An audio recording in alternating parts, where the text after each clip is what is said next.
Hi guys, welcome in this lecture. In this lecture we study about reflection on spherical surface. We study about refraction on spherical surface. We know that spherical surface are two types. दो types के होते हैं, convex surface and concave surface. Spherical surface have two types, concave surface and a convex surface. When we study about refraction on spherical surface, then we need to study on convex and concave both surface, है ना। तो हम यदि concave और convex दोनों surface पर refraction पढ़ेंगे तभी अपना refraction on spherical surface complete होगा। यानी स्फेरिकल सरफेस पर रिफ्रैक्शन आपको पढ़ना है तो दोनों सरफेस लेनी पड़ेंगी, कॉनकेव और कॉन्वेक्स। तो पहले मैं यहाँ ले रहा हूँ कॉन्वेक्स सरफेस, ठीक है। कॉन्वेक्स सरफेस जो है वो आपको बोर्ड पे शो हो रहा है। ये जो कॉन्वेक्स सरफेस है इसमें एक साइड में मीडियम फेस्ट है जो रेयर है, इसका रिफ्रैक्टिव इंडेक्स है μ1, ठीक है। रिफ्रैक्टिव इंडेक्स आया हुआ अपना पीछे, ठीक है। ऐसे ही मीडियम जो सेकंड है वो है डेंसर। देखो मैंने ये डॉट्स लगा के इसको थोड़ा डेंसर बनाया है। इसका जो रिफ्रैक्टिव इंडेक्स है वो है μ2, ठीक है। अब मैं यहाँ एक ऑब्जेक्ट लूंगा, ये जो स्फेरिकल सरफेस है अपना कॉन्वेक्स सरफेस, इसके सामने ऑब्जेक्ट लिया O, ठीक है। पॉइंट ऑब्जेक्ट यानी बिंदु की तरह ऑब्जेक्ट, यहां से एक रे इंसिडेंट करवाऊंगा इस सरफेस का। जिस पॉइंट पर ये रे इंसिडेंट होती है उसको नाम दे दूंगा मैं M पॉइंट पर रे इंसिडेंट होगी, ठीक है। अब इस M पॉइंट पर हमें नॉर्मल खींचना पड़ेगा, क्योंकि रिफ्रैक्शन और रिफ्लेक्शन दोनों हम पढ़ चुके हैं। दोनों में we required in both normal on surface, ठीक है। इन बोथ जो दोनों की दोनों कंडीशंस हैं, रिफ्रैक्शन और reflection, in both we required a normal on surface. So I make the normal on surface। इस सरफेस पर मैं नॉर्मल बना रहा हूं। तो ये जो नॉर्मल है ये पास थ्रू द, ये होगा pass through the centre of curvature होगा। ये पास होगा through the centre of curvature, ठीक है। ये सेंटर ऑफ कर्वेचर से जाएगा, ठीक है। यहाँ जो एंगल होगा, देखो नॉर्मल और इंसिडेंट रे के बीच में जो एंगल होता है वो होता है एंगल ऑफ इंसिडेशन या इंसिडेंट एंगल I, ठीक है। जो स्टार्टिंग में हमने रिफ्लेक्शन पढ़ा था उसमें नॉर्मल एंड जो इंसिडेंट रे है उसके बीच में जो एंगल होगा उसे अपन बोलते हैं एंगल ऑफ इंसिडेंट या एंगल ऑफ इंसिडेशन या एंगल ऑफ इंसिडेंट, ठीक है। अब ये रे है, ये पॉइंट M तक तो पहुंच गई। अब आगे ये फर्स्ट मीडियम से सेकंड में जाएगी, यानी रेयर से किस में जाएगी, डेंसर में। तो ये मूव टुवर्ड्स द नॉर्मल होगी, मूव होगी टुवर्ड्स द नॉर्मल। देखो ऐसे सीधी जानी चाहिए थी, ये जिस डायरेक्शन में जा रही है उसी डायरेक्शन में सीधी जानी चाहिए थी, लेकिन ये मूव हो जाएगी टुवर्ड्स द नॉर्मल, इधर होगी नॉर्मल की ओर, ठीक है। ये मूव टुवर्ड्स द नॉर्मल होगी, ठीक है। अब जो दूसरा है वो टॉपिक क्या होगा, देखो मूव टुवर्ड्स द नॉर्मल। तो देखो ये जो मूव टुवर्ड्स द नॉर्मल हुई तो ये इधर आ जाएगी, ठीक है। सीधी नहीं जाके नॉर्मल की ओर मुड़ जाएगी, ऐसे आ जाएगी। ये रे तो इधर आ जाएगी। दूसरी रे जो परपेंडिकुलर टू द सरफेस होगी, सरफेस के परपेंडिकुलर इंसिडेंट करवाएंगे तो ये विदाउट चेंज क्या होगी, सीधी जाएगी। तो after reflection both rays are intersect each other at this point। इस पॉइंट पर एक दूसरे को इंटरसेक्ट कर रही हैं। तो इस पॉइंट पर आपको क्या मिलेगी, यहाँ इमेज मिलेगी। देखो ये जो पॉइंट है आपका, इस पॉइंट पर आपको इमेज मिलेगी। ठीक है, ये दिखा देता हूं मैं यहाँ आपको मिलेगी इमेज, जिसको मैं नाम दे रहा हूं आई। ठीक है, ये आपका डायग्राम है। अब इसमें अपन एम से लेके यहाँ पर इस जो रे मान लो, चाहे ये प्रिंसिपल एक्सिस मान लो इसकी, इस पर नॉर्मल बनाते हैं या फिर परपेंडिकुलर बनाते हैं, जिसे नाम दे देंगे एम से डी। ठीक है, अब डिस्टेंस शो करनी है हमें, तो डिस्टेंस देखो ये ऑब्जेक्ट है, ऑब्जेक्ट तक की डिस्टेंस को अपन लिखते हैं u, और सेंटर ऑफ कर्वेचर तक की डिस्टेंस को लिखते हैं r, रेडियस ऑफ कर्वेचर जिसे बोलते हैं, और इमेज तक की डिस्टेंस होती है इमेज डिस्टेंस v। ठीक है, ये सब इसकी डिस्टेंसेज होगी। ठीक है, ये आपको जूम करके शो कर देता हूं मैं किस प्रकार से है। देखो ये डायग्राम है आपका, रिफ्लेक्शन ऑन कॉन्वेक्स सरफेस। तो मैंने ये कॉन्वेक्स सरफेस ली, इसके इधर रेयर मीडियम फर्स्ट, जिसका रिफ्लेक्टिव इंडेक्स μ1, मीडियम सेकंड हो गया। इस सरफेस के आगे का जो डेंसर है मैंने डॉटेड करके दिखा रखा है, आप इसको थोड़ा हल्का डार्क करके भी शो कर सकते हैं। ठीक है, सेकंड मीडियम जो है डेंसर है, इसका रिफ्लेक्टिव इंडेक्स है μ2। यहाँ जो सरफेस था उस सरफेस पर ऑब्जेक्ट O से पॉइंट M पर रे इंसिडेंट करवाई मैंने। ठीक है, ये जो रे इंसिडेंट करवाई M पर, अब M पर रे इंसिडेंट हुई, होने के बाद हमने पॉइंट M पर क्या किया, एक नॉर्मल बनाया जो सेंटर ऑफ कर्वेचर से पास होता है। अब ये रे सीधी जानी चाहिए थी, लेकिन ये रेयर से डेंसर में जा रही है तो टुवार्ड्स नॉर्मल मूव हो जाती है, सीधी नहीं जाके ऐसे मुड़ जाती है। ठीक है, और ये यहाँ तक आ जाती है। एक दूसरी रे जो इंसिडेंट करवाते हैं वो होती है परपेंडिकुलर टू द सरफेस। ठीक है, जो विदाउट चेंज इन डायरेक्शन पास हो जाएगी सीधी। ये दोनों रे यहाँ पर क्रॉस करेंगी तो यहाँ आपको इमेज मिलेगी। ठीक है, यहाँ मैं एंगल और दिखा देता हूँ आपको, एक एंगल और शो करना है। यहाँ देखो ये जो इंसिडेंट रे और नॉर्मल के बीच में था एंगल ऑफ इंसिडेशन, यहाँ होगा एंगल ऑफ रिफ्लेक्शन या रिफ्लेक्टिव एंगल R, रिफ्लेक्टिव रे और नॉर्मल के बीच। ठीक है, और ये जो तीन एंगल होते हैं इनको अपनी इच्छा से अपन नाम दे देते हैं अल्फा, बीटा और गामा। ठीक है, ये तीन एंगल बचे हैं, अल्फा, बीटा और गामा, इनको नाम दे देंगे। तो ये आपका कंप्लीट डायग्राम बन जाएगा।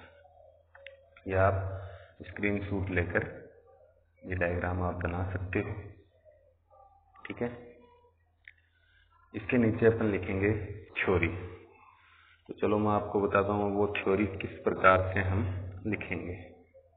ठीक है, थ्योरी किस प्रकार से आपको लिखनी है। तो इस थ्योरी में क्या होगा, देखो इस थ्योरी में अपन क्या लिखेंगे, जो डायग्राम बनाया है सेम वैसे लिखेंगे। मैं बोल रहा हूं आपको वैसे लिखनी है। देखो हम लिखेंगे कि according to the diagram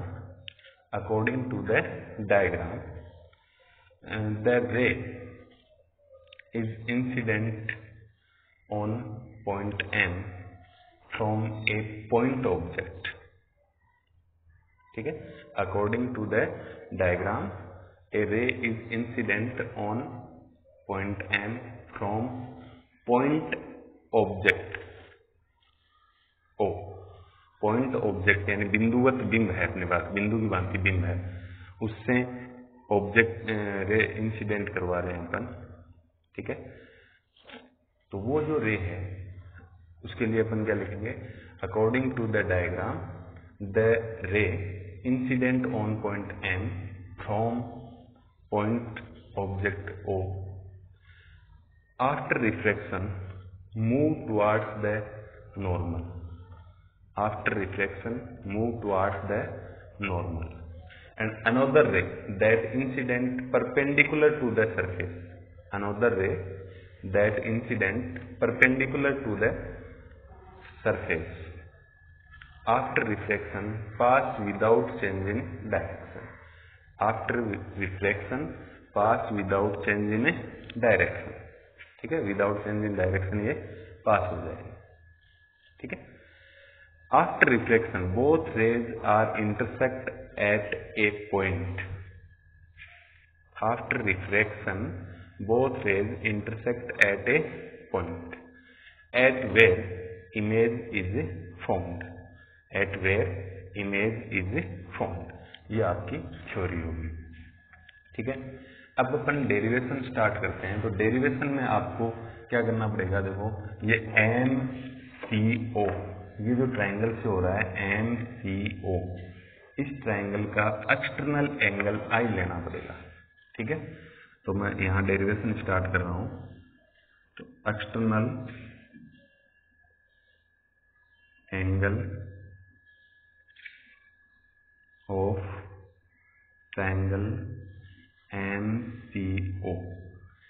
MCO का एक्सटर्नल एंगल, तो एक्सटर्नल एंगल होता है बाहर का एंगल. तो MCO के बाहर का एंगल है I.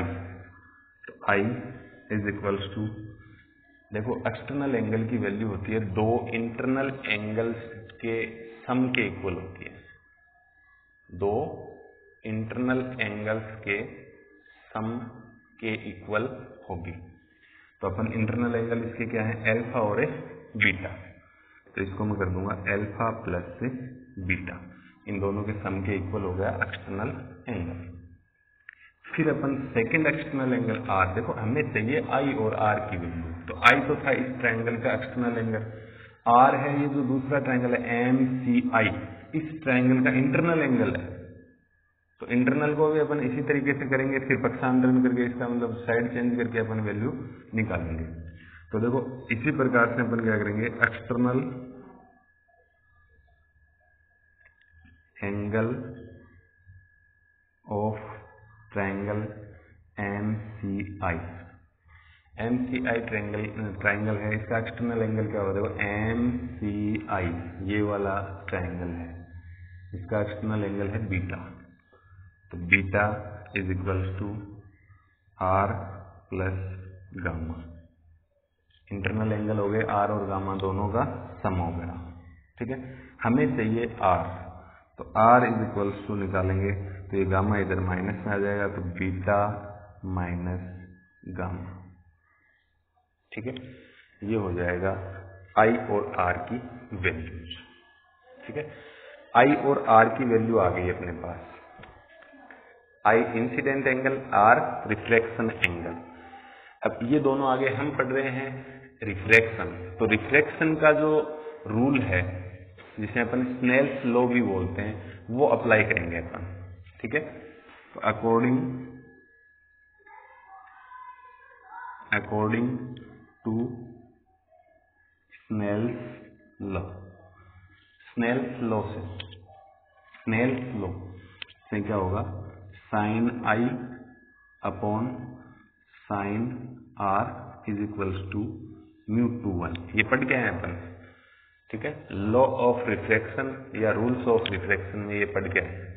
तो इसको अपन μ/1 को μ2 अपॉन μ1 भी बोल सकते हैं. यानी सेकंड का reflective index upon first medium का रिफ्लेक्टिव इंडेक्स बोल सकते हैं. तो इसको अपन बोलेंगे sine I upon sine R is equals to μ2 upon μ1. ठीक है. अब यदि एंगल स्मॉल हो तो साइन I को अपन क्या लिख सकते हैं, I, और साइन R को अपन क्या लिख सकते हैं, R. ये लिख सकते हैं यदि एंगल अपने पास स्मॉल एंगल हो. ठीक है. तो साइन I की जगह I करेंगे तो I अपॉन साइन R की जगह R करेंगे तो I upon R is equal to μ2 upon μ1 हो जाएगा. तो I upon R is equal to μ2 upon μ1. ठीक है. अब अपन I और R की जो वैल्यूज अपने पास हैं ये इसमें पुटअप कर देंगे. ठीक है. तो putting the value of I and R, है ना. तो I की जगह अल्फा प्लस बीटा आई की वैल्यू, आर की value beta minus gamma is equals to μ2 upon μ1, ठीक है, by cross multiplication.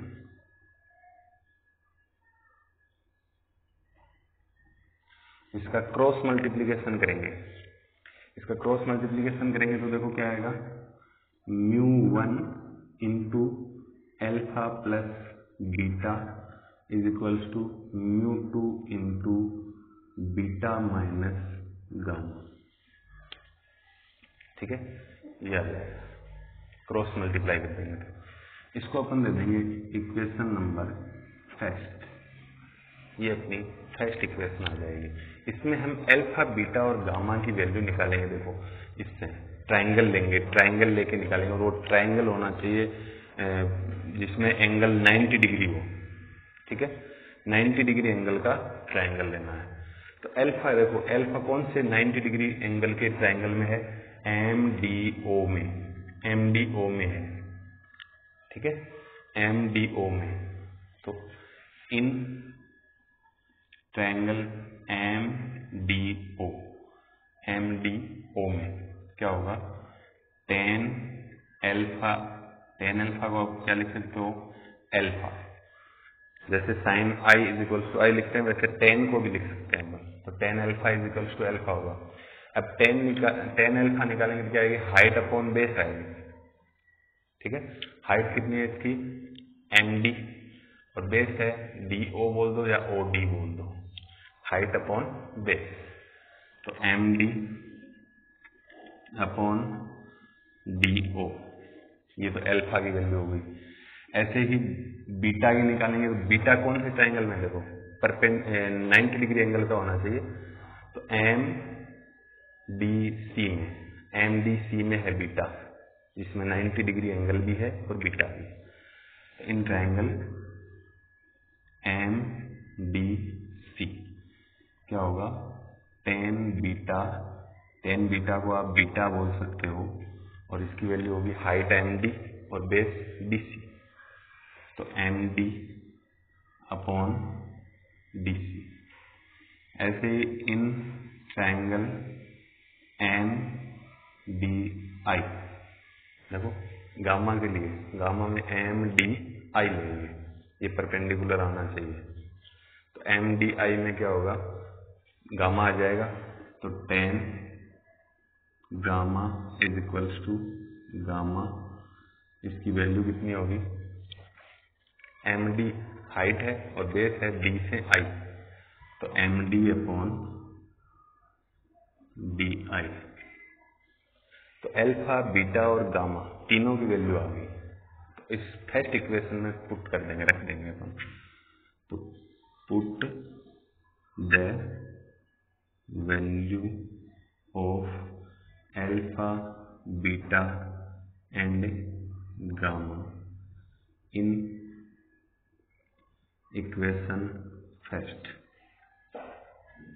Put the value of alpha beta and gamma in equation first में लिखेंगे तो क्या आएगा, μ1 अल्फा की जगह MD अपॉन DO, तो MD upon DO plus beta की जगह MD upon DC, MD upon DC is equals to μ2 beta की जगह MD upon DC, MD upon DC minus gamma, तो गामा की जगह MD upon DI, MD upon DI, ठीक है। अब दोनों तरफ MD, इधर भी कॉमन आ रहा है इधर भी आ रहा है, तो दोनों तरफ कॉमन ले लेंगे, तो μ1 MD कॉमन लिया तो अपने पास बचेगा 1 upon DO plus 1 upon DC is equals to μ2, इधर भी MD कॉमन लेंगे तो अपने पास बचेगा 1 upon DC minus 1 upon DI, ठीक है।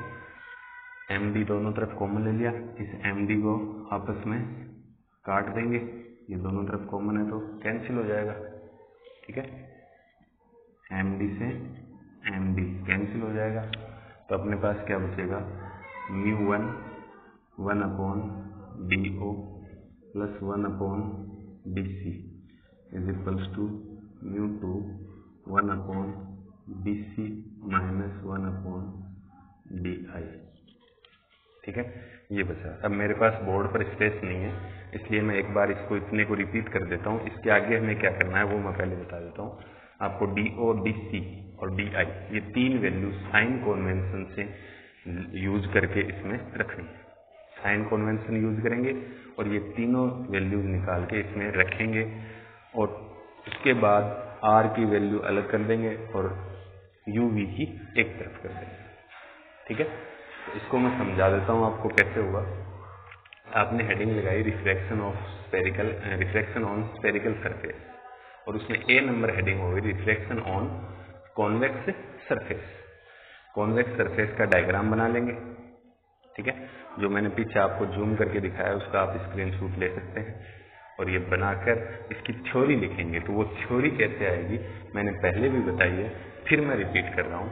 क्या लिखेंगे, according to the diagram the ray incident on point M from point object O, the ray incident on point M from point object O after refraction move towards the normal, after refraction move towards the normal, and another ray that incident perpendicular to the surface, another ray that incident perpendicular to the surface after refraction passed without change in direction, after refraction passed without change in direction.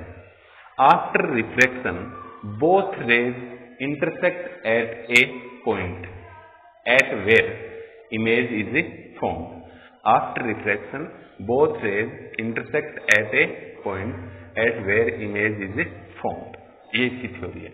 Theory के बाद हमने दो triangle लिए, एक तो MCO, इसका external angle निकाला, तो external angle is equals to internal angles का सम।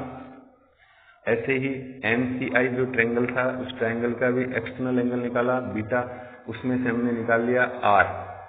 हमें I और R चाहिए तो I और R निकाल लिए।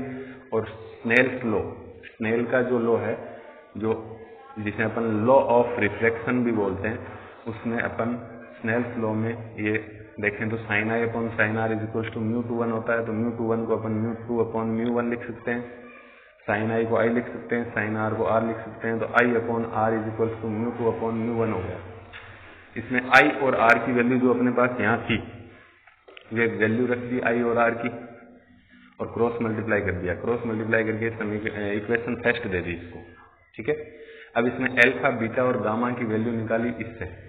इसमें अलग अलग ट्रायंगल लिए, लेकिन कंडीशन ये है कि उस ट्रायंगल में 90 डिग्री एंगल होना चाहिए। ठीक है, हाइट अपॉन बेस से निकाला। तो अल्फा निकाल लिया MDO में अल्फा निकाला, तो height upon base MD upon DO। ऐसे करके बीटा निकाल लिया, बीटा इसमें था MDC में, तो MD अपॉन DC। ऐसे गामा था MDI में, तो MD अपॉन DI कर लिया। तीनों की वैल्यू समीकरण फर्स्ट इक्वेशन फर्स्ट में हमने पुट कर दी। Put the value of alpha, beta and gamma in equation first. Common इसमें पहले हमने वैल्यू रखी, वैल्यू रखने के बाद MD, देखो दोनों साइड में MD कॉमन आ रहा था, तो दोनों तरफ हमने MD को कॉमन ले लिया।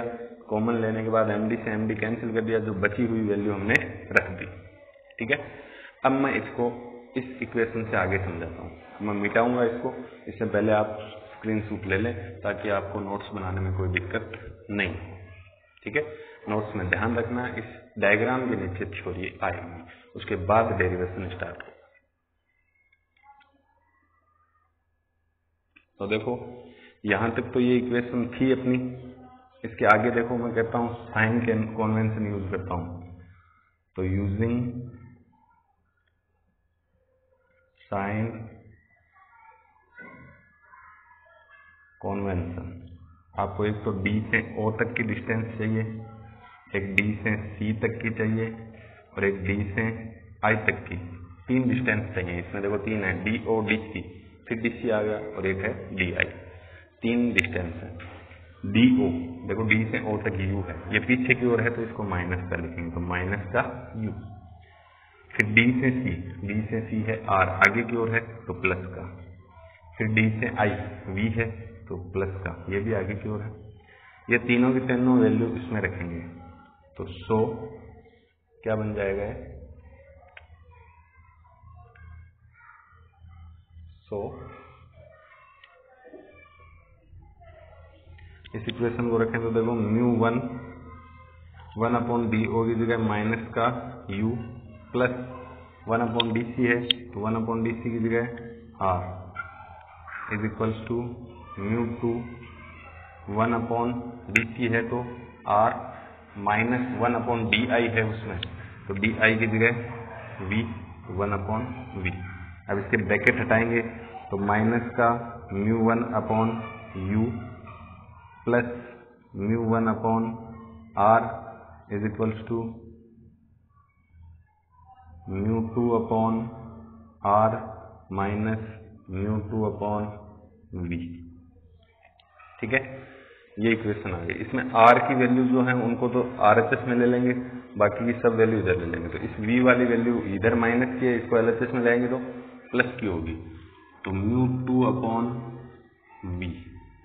ठीक है, फिर ये तो प्लस की हो गई, इसको यहीं रखनी है तो ये माइनस की है तो माइनस की रहेगी म्यू 1 अपॉन यू तो माइनस का mu 1 upon U is equals to, अब ये म्यू 2 अपॉन आर पहले से आर एच एस में है तो ये तो ऐसा कैसा रहेगा तो म्यू 2 अपॉन आर। ठीक है, इस आर को एल एच एस से आर एच एस में ले जाना है तो ये हो जाएगा माइनस का म्यू 1 अपॉन आर तो माइनस का म्यू 1 अपॉन आर। अब इन दोनों में आर एलसीएम आ सकता है तो अपन क्या कर दें mu 2 upon V minus mu 1 upon U is equals to R LCM ले लो म्यू 2 माइनस म्यू 1। ठीक है, ये हो जाएगा। इस इक्वेशन को अपन बोलते हैं रिफ्रैक्टिव या रिफ्रैक्शन इक्वेशन या फॉर्मूला, इसको अपन बोल सकते हैं रिफ्रैक्शन फॉर्मूला।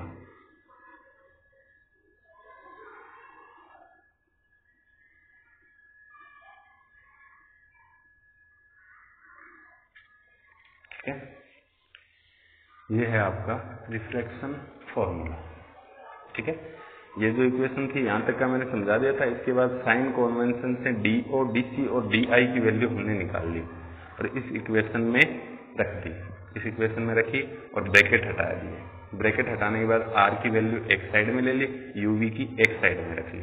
ठीक है, और आर को आपने एलसीएम दिया तो ये इक्वेशन बन गई जिसे अपन रिफ्रैक्शन फॉर्मूला बोलते हैं। कई बार ऐसे सीधा भी क्वेश्चन आ जाता है कि calculate the refraction formula on spherical surface, तो उस नाम से भी आ जाता है कि कैलकुलेट द रिफ्रैक्शन फॉर्मूला या derive the refraction formula on spherical surface, तो भी आपको यही करना है। या फिर refraction on surface spherical surface आ जाए तो भी यही करना है। ठीक है, अब ये तो पहले का मैटर था तो इसको मैं हटा रहा हूँ यहाँ से। बस ये इतनी 2-4 स्टेप और बढ़ी हैं, इस साइन कन्वेंशन यूज करके ये 4 स्टेप और लिखनी है आपको। ठीक है, तो स्क्रीनशॉट ले सकते हैं नोट्स के लिए। आज के इस लेक्चर में इतना ही, थैंक यू। नेक्स्ट लेक्चर में अपन पढ़ेंगे रिफ्रैक्शन ऑन कॉनकेव, अब था कॉन्वेक्स, फिर पढ़ेंगे कॉनकेव सरफेस पर refraction. Thank you, best of luck.